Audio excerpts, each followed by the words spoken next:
is bound by the decision of the Congress Working Committee.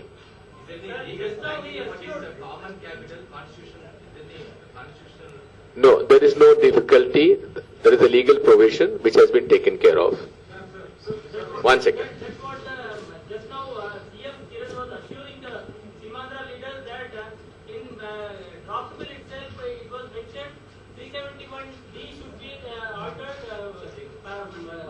Constitutional alteration should be there, so it will never happen till 2014. If we assume Simandra people, it will not happen. Okay.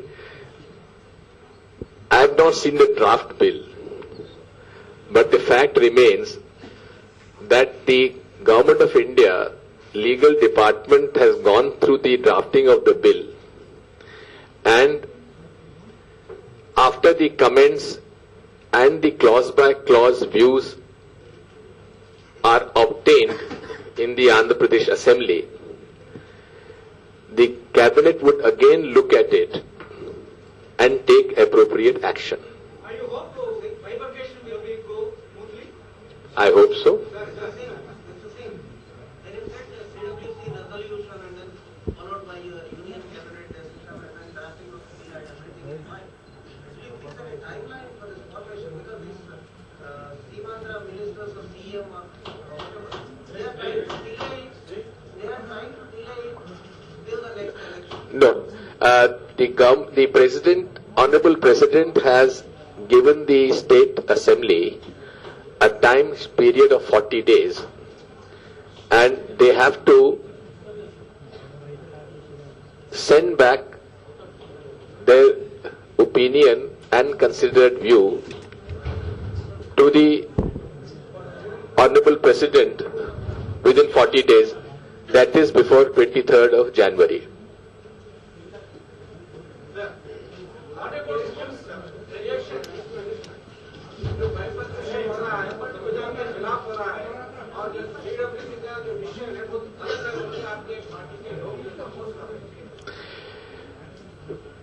केंद्र सरकार कोई भी ऐसा काम नहीं करेगी जो संविधान और कानून के खिलाफ हो.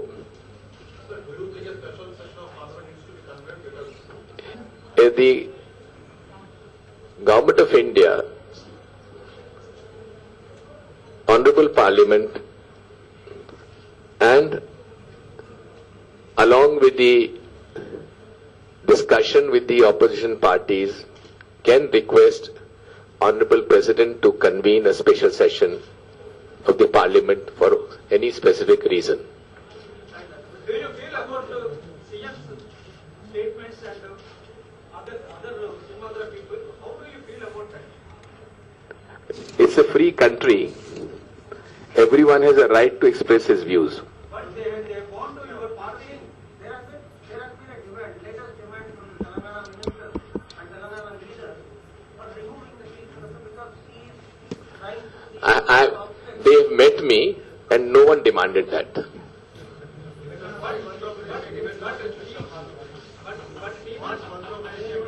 Pardon? Pardon?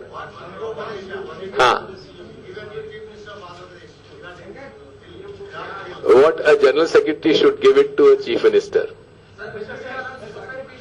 Ji? We are thinking of creating the regional committees of Telangana and Seema Andhra, which would be working under the aegis of the present PCC. This is not decided as yet. This is what the suggestion has come. I will speak to the Honorable Congress President and we shall let you know in the next few days.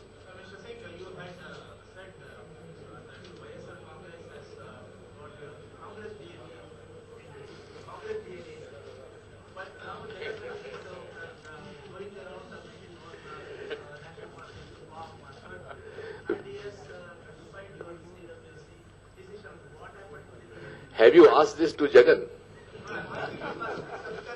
I have made my statement. Better ask him also. Yeah. Yes, I still stand by what I have said. Please ask Jagan.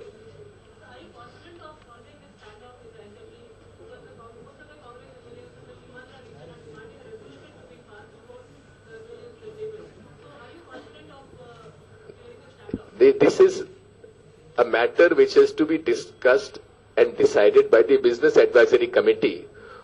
What discussion takes place, I cannot influence. It is okay.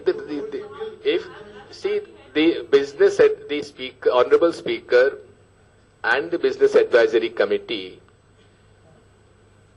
takes up the issues which come before the honorable speaker, and the Business Advisory Committee fixes the time and the schedule.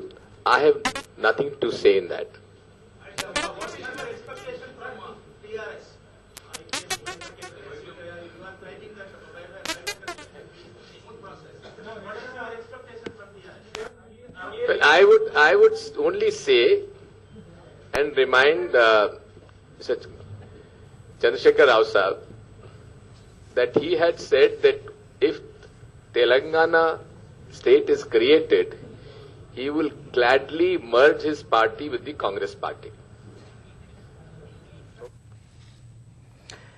आपको मैं बता दें कि नाजरीन, दिग्विजय सिंह हैदराबाद के दौरे पर जब से ये मामला दूर पकड़ा है कि यहां पर जिस तरह से आंध्र की तरफ से बयान दिए जा रहे थे तेलंगाना को लेकर, उन्होंने कहा कि तमाम पार्टियों की मुत्तफका राय के बाद ही मरकजी हुकूमत ने यह बिल तैयार किया है और उसके बाद रियासती असेंबली में भेजा गया ताकि अवामी नुमाइंदे इस पर अपनी राय दे सकें और यह पीर को मुमकिन है। उन्होंने कहा कि मरकजी हुकूमत दोनों इलाकों के अवाम, मुलाजमीन, तलबा की फलाह बहबूदी की पाबंद है और जहां तक उन्होंने कहा कि पोलावरम डैम को मरकजी हुकूमत के फंड्स के जरिए तरक्की दी जाएगी और गोदावरी कृष्णा की मॉनिटरिंग सेंट्रल एजेंसी करेगी।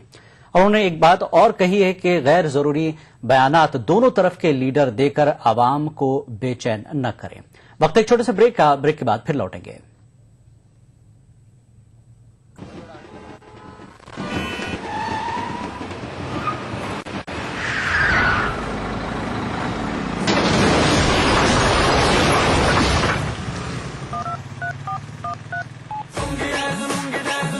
जब जिंदगी सताए मनोरंजन ही बचाए 5, 6, 7, 8, 9 लगाओ, म्यूजिक, क्रिकेट, कॉमेडी, एस्ट्रो और बहुत कुछ पाओ।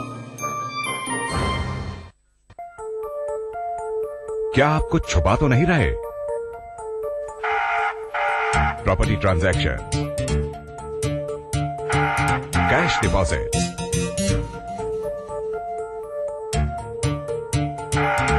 बिग परचेजेस,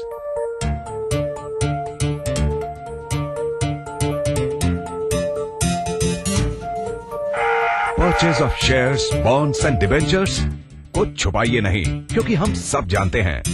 आयकर विभाग के नोटिस का इंतजार मत करिए, भरिए अपना एडवांस टैक्स ईमानदारी से इस महीने की 15 तारीख तक और बनिए भागीदार देश की प्रगति में।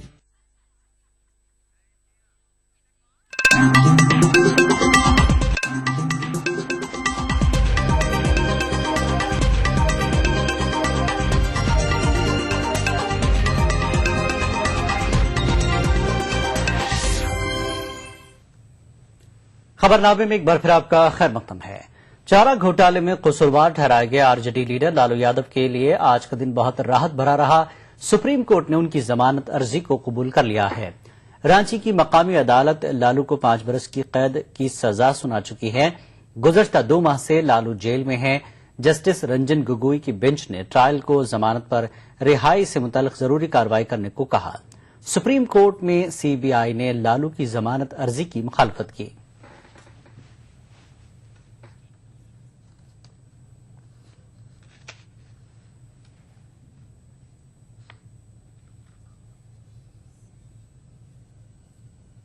रिहा किया जाए और वो ट्रायल कोर्ट जो इसकी कंडीशन करते हैं वो कंडीशन के मुताबिक रिहा होंगे। फिर अभी मैं इसीलिए यहाँ लेट आया कि अभी मैंने मेंशन किया कि ऑर्डर की कॉपी हमको आज मिली जाए ताकि जल्दी से लालू जी रिलीज हो सके। हमारी दलील थी कि जो 5 साल की सेंटेंस है, 1 साल तो भुगत चुके हैं और अपील वहाँ 10-15 साल से पहले चलती नहीं है और जब दूसरे सारे एक्यूज को मिल गए तो एक ही एक्यूज को क्यों नहीं देते? जिसको 5 साल है उसको भी मिल गया, 4 साल है उसको भी मिल गया। आज होना चाहिए, आज होना चाहिए, क्योंकि बेल ऐसी चीज है ना कि बेल में लोग रुकते नहीं है, जो कोई भी क्योंकि आदमी का liberty is involve. Lalu Yadav की जमानत अर्जी मंजूर होने पर आरजेडी लीडर और लालू की अहलिया राबड़ी देवी ने खुशी जाहिर की। राबड़ी ने पटना में मीडिया से बातें करते हुए कहा कि लालू के जेल में होने के बावजूद उनकी पार्टी कमजोर नहीं हुई। कमजोरी नहीं, पार्टी में कमजोरी नहीं था। पार्टी हम लोग संभाला है और बिहार के जनता हम लोग के साथ दिया है। इसका असर क्या लोकसभा चुनाव पर क्या असर पड़ेगा? ये जो बाहर लोकसभा निकलने से चुनाव आने वाला और मजबूती के साथ लोकसभा चुनाव हम लोग लड़ेंगे। नहीं, हम लोग तो शुरू से बोल रहे हैं कि जितना धर्मनिरपेक्ष पार्टी है, सामाजिक न्याय का पार्टी है, एक मंच पर आवे हम लोग। आप लोग क्या इसको मुद्दा बनाएंगी कि लालू जी जो जेल के अंदर रहे या उनको सजा हुई है, वो आप लोग उस मुद्दे पर लेकर के लोकसभा चुनाव में लोगों से क्या जिस बात तरह से करेंगे? लोग और लोग के जो बेल मिल रहा था, हम लोग को बेल नहीं मिल रहा था, तो थोड़ा आदमी दुख, मन में दुख था। बाकी न्यायालय पर पूरा भरोसा था कि कभी न कभी आगे पीछे होता है बेल। लेकिन विरोधी जो है वो आज भी आपके बारे में ये कह रहे हैं कि उन्हें दोषमुक्त नहीं किया गया है, उन्हें सजा है। होगा, न्यायालय पर पूरा भरोसा है, वो भी होगा। न्यायालय पर पूरा भरोसा है। अभी तक केस चल ही रहा है, बेल जमानत हुआ है। आरजेडी लीडर राम कृपाल यादव ने लालू प्रसाद यादव की जमानत मंजूर होने पर खुशी का इजहार किया।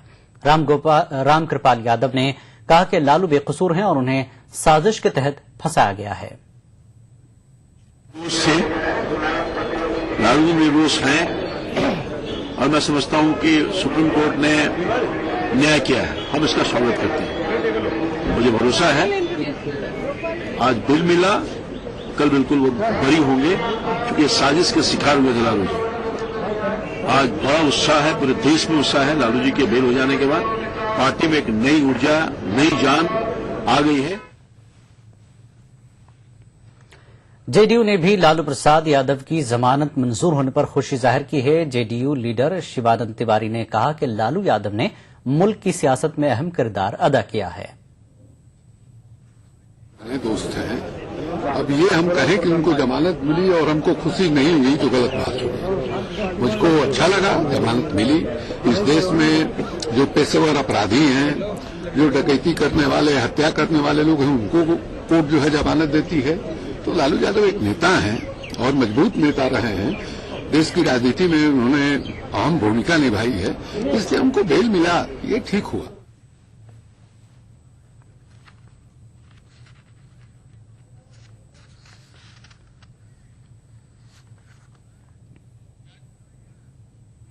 पार्लियामेंट पर दहशतगर्दाना हमले की आज 12वीं बरसी है। बरसी के मौके पर आज पार्लियामेंट के अहाते में हमले के मकाम पर एक खुसूसी तकरीब मुनक्किद की गई।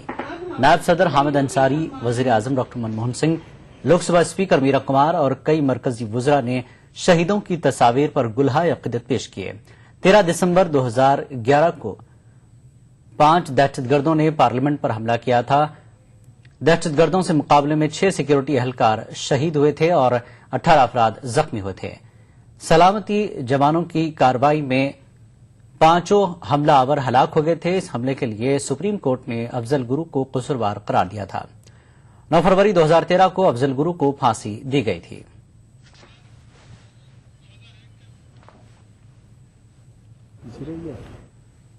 नाज़रीन, आपको बता दें कि पार्लियामेंट पर जो हमला हुआ था वो 2001 में हुआ था, जिसके आज पूरे 12 साल हो गए हैं। और आगे बढ़ते हैं। दिल्ली पुलिस ने दिल्ली के अहम मकामात पर हमले करने की साजिश का भांडाफोड़ करने का दावा किया है। दिल्ली पुलिस ने इस सिलसिले में हरियाणा के इलाके मेवात के नवा से एक मुश्तबा दहशतगर्द को गिरफ्तार किया है। पुलिस ने इस मुश्तबा दहशतगर्द का नाम मोहम्मद शाहिद बताया है। पुलिस के मुताबिक उसका ताल्लुक लश्कर तैयबा से है और उसके कई साथी फरार हैं। उधर वजीर दाखिला सुशील कुमार शिंदे ने कहा है कि गिरफ्तारशुदा पर कई रोज से नजर रखी जा रही थी।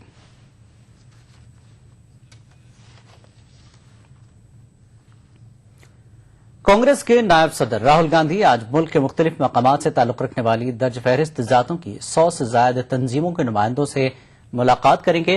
पार्टी के मंशूर में दलितों के ख्वाहिशात को शामिल करने की कवायद के तहत राहुल गांधी दर्ज फहरिस्त जातों के नुमाइंदों से मुलाकात कर रहे हैं। All India Congress committee SC के चेयरमैन के राजू ने राहुल की एससी नुमाइंदों से मुलाकात के बारे में मीडिया को जानकारी फराहम कराई है। कांग्रेस लोकसभा चुनाव में ऐसा मंशूर लाना चाहती है जो सबके लिए काबिल कबूल हो।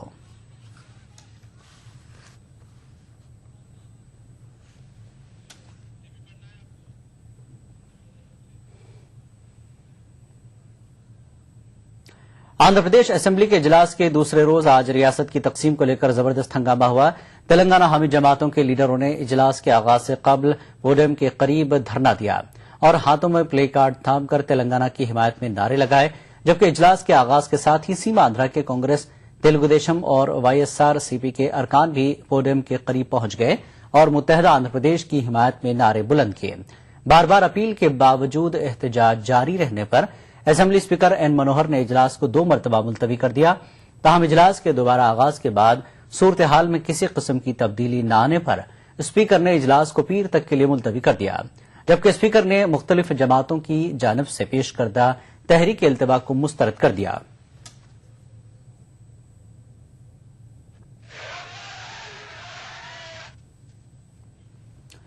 लोकसभा में आज भी कोई कामकाज नहीं हो सका।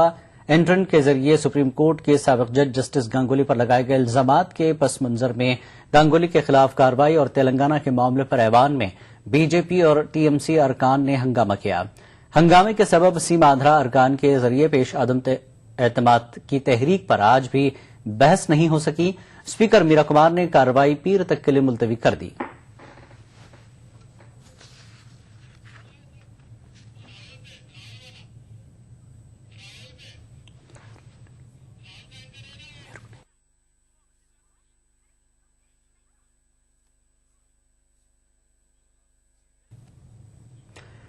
और राहुल की दलित लीडरों से मुलाकात के बारे में बात करते हैं दिल्ली में मौजूद एटीवी नुमाइंदा रंजीता से। रंजीता, आज राहुल से जिन लोगों ने मुलाकात की, क्या कुछ निकलकर सामने आया है?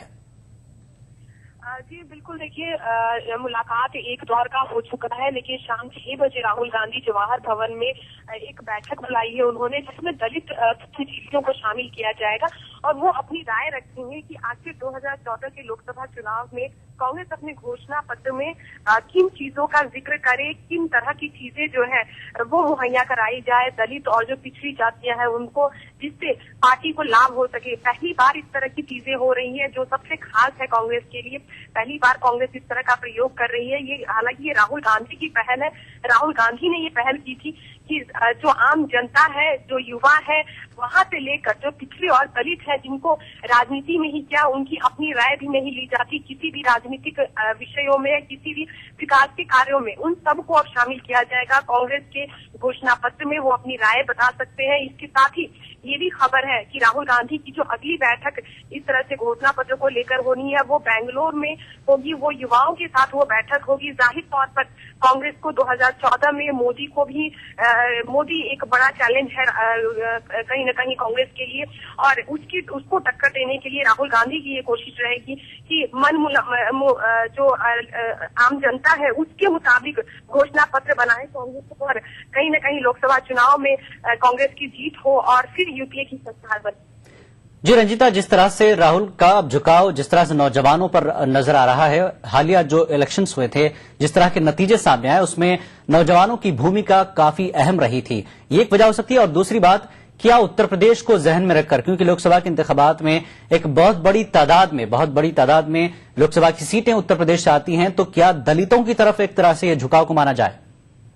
जी बिल्कुल, देखिए अगर राहुल की पिछली रणनीति और राजनीति पर अगर ध्यान दिया जाए तो राहुल गांधी ने हमेशा यही कोशिश की, चाहे वो यूथ कांग्रेस का चुनाव रहा हो, यूथ कांग्रेस में प्रदेशों में चुनाव कराने की पहल भी राहुल गांधी की थी कि कहीं न कहीं संगठन के अंदर पहले लोकतांत्रिक व्यवस्था होनी चाहिए, उसके बाद हम राजनीति करने की बात करें। हमेशा राहुल गांधी ने एक ही बात कही कि जो आम जनता है उसको राजनीति से जोड़ने की कोशिश है। और कहीं न कहीं राहुल गांधी ने जो आम आदमी पार्टी की सीट दिल्ली में हुई, जब उस दिन मीडिया से जब मुखातिब हो रहे थे राहुल, तब उन्होंने यही बात कही थी कि हम सिर्फ राजनीति की बात करते हैं, लेकिन आम आदमी पार्टी ने आम जनता को राजनीति से जोड़ा है।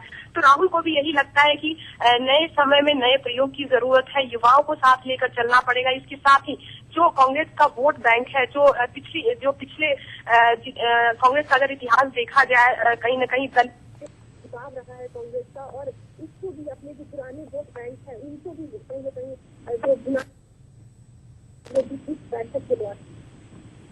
जी रंजीता, जिस तरह से राहुल ने उस दिन, आप जैसा नहीं, आपने भी याद दिलाया कि राहुल ने ये भी कहा था कि आम आदमी पार्टी से अब सभी पार्टियों को सीखने की जरूरत है। जिस तरह की सियासत अब तक करती आई हैं तमाम पार्टियां, अब वो सियासत चलने वाली नहीं है। तो एक तरह से ये पहली तब्दीली राहुल में हमें देखने को आ रही है जिस तरह से वो मुलाकात कर रहे हैं।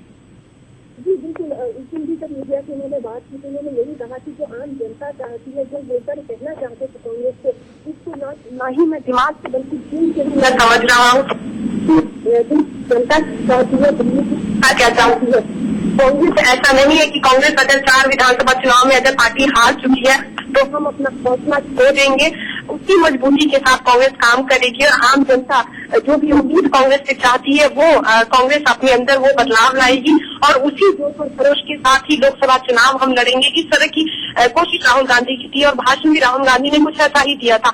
और उसके बाद लगातार मीडिया से मुखातिब होना, इस तरह की बैठकें करना, समीक्षा बैठकें करना, तो कहीं न कहीं ये भी माना जाए कि राहुल गांधी जो है वो मैदान छोड़कर नहीं जाने वाले हैं, वो एक्टिव रहेंगे। चाहे उन पर लाख तोहमत लगती जाए कि विधानसभा चुनाव उनके कारण हारा गया है, लेकिन फिर भी राहुल फ्रंट में रहकर सारे वार को सहते हुए इस तरह की जो मुहिम है जो कांग्रेस के अंदर वो चला रहे हैं, चाहे वो संगठन बदलाव से लेकर हो या फिर पार्टी स्तर पे, प्रदेश स्तर पर बदलाव हो, राहुल गांधी हर बदलाव करेंगे और उनकी कोशिश यही है कि 2014 में कांग्रेस की वापसी हो सके। जी शुक्रिया रंजीता इस जानकारी के लिए।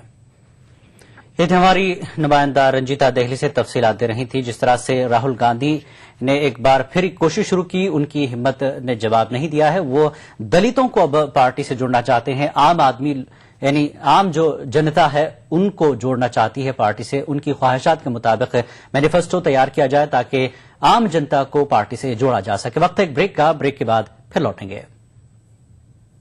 नेशनल बॉल पेंटिंग के फाइनल मुकाबले में लकी, पप्पू और छुटकाऊ ने हिस्सा लिया। जहां लकी ने चौक मिट्टी, पप्पू ने पीओपी, वहीं छुटकाऊ ने जेके वॉल पुट्टी का बेस बनाया और कम पेंट का इस्तेमाल करते हुए दीवार को सबसे स्मूथ और खूबसूरत फिनिश दिया और ये प्रतियोगिता जीत। व्हाइट सीमेंट वाली JK wall putty is the best. सीलन से भी पपड़ी का कोई चांस नहीं होता, दीवारें बोल उठेंगी। अब दिल्ली दौड़ेगी, साथ जयपुर भी दौड़ेगा, मुंबई दौड़ेगी, साथ कोचीन भी दौड़ेगा, कश्मीर के साथ कन्याकुमारी भी दौड़ेगी, पूर्वोत्तर के साथ अहमदाबाद भी जुड़ जाएगा। उत्तर दक्षिण पूरब पश्चिम देश भर में 565 से भी ज्यादा जगहों पर लौह पुरुष सरदार पटेल की याद में एक साथ होगा 2 किलोमीटर लंबा walk and run for unity. 15 दिसंबर 2013 सुबह 8 से 11 वर्ल्ड रिकॉर्ड बनाने वाली इस ऐतिहासिक दौड़ का हिस्सा बने। रजिस्ट्रेशन कीजिए www.runforunity.com पर। श्री नरेंद्र मोदी प्रेरित अभियान, उनका संदेश सुनने के लिए डायल करें 08009 Run for Unity, a Statue of Unity movement initiative. दौड़ेगा भारत, जुड़ेगा भारत।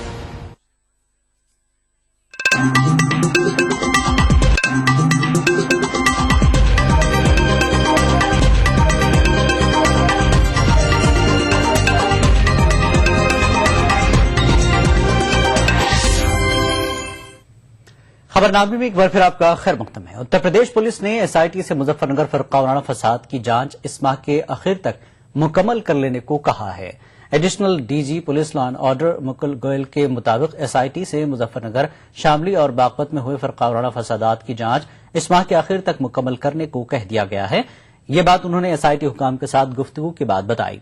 एडीजीपी मुकुल गोयल ने बताया कि एसआईटी ने अपनी जांच तकरीबन मुकम्मल कर ली है। फसाद के सिलसिले में 250 अफराद को गिरफ्तार किया गया है, जबकि एफआईआर में मुलजिम बनाए गए 216 अफराद बेकसूर पाए गए हैं। एफआईआर में मुलजिम बनाए गए 425 अफराद फरार हैं। इनके खिलाफ वारंट जारी किए गए हैं और इनकी जायदादें कुर्क की जा रही हैं। मुजफ्फरनगर फर्रुखावाना फसाद में 65 जानें तल्फ हुई थी।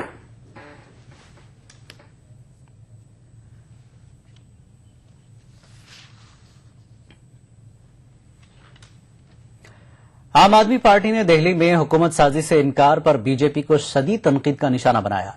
आम आदमी पार्टी के लीडर कुमार विश्वास का कहना है कि जोड़ तोड़ के जरिए हुकूमत बनाना तो बीजेपी की पुरानी रिवायत है। सरकार बनाने का अभ्यास भी है। उन्होंने गोवा में पराक्रम कई बार दिखाया है।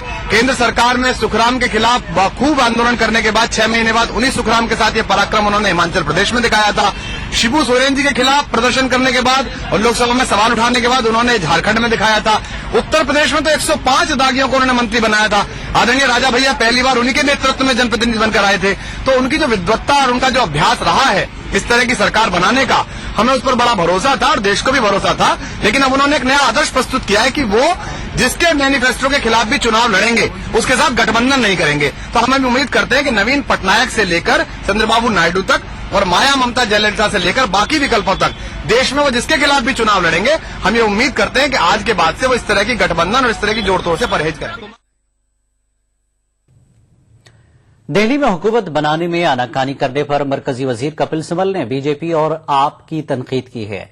कपिल सिब्बल ने कहा कि ये दोनों पार्टियां इख्तियार तो चाहती हैं, लेकिन जिम्मेदारी कबूल करना नहीं चाहती। सपना बेच के आपका रिजल्ट आपके पक्ष में आया, अब आपकी ये जिम्मेदारी है कि वो जनता का जो रिजल्ट था उसका वो पालन करें, ठीक है ना, और पालन करके रिस्पांसिबिलिटी लेकर सरकार बनाए।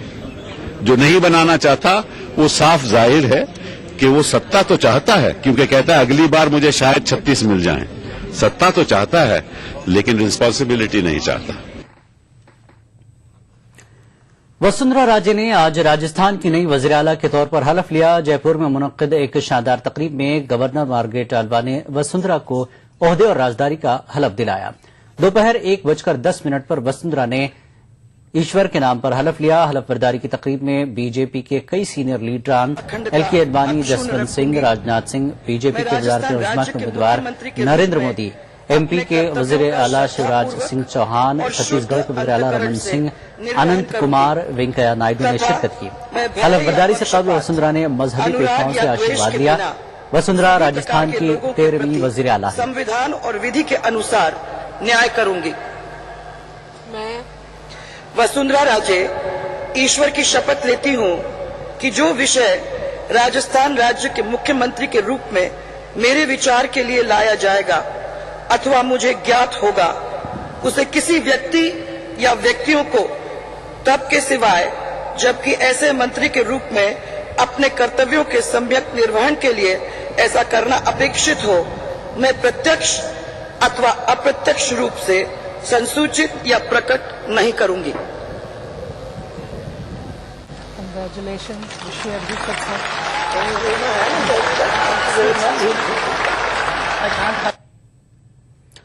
ओहदे का हलफ लेने के बाद वसुंधरा राजे सिंधिया ने राजस्थान की वजारत आलिया का कामकाज शुरू कर दिया। हलफ बर्दारी की तकरीब में शिरकत करने आए मेहमानों को रुखसत करने के बाद वसुंधरा राजे सेक्रेटेरिएट पहुंच गई और वहां हुकाम से मुलाकात की। सेक्रेटेरिएट पहुंचने पर वज़ीर आला वसुंधरा का पुरस्कार इस्तकबाल किया गया।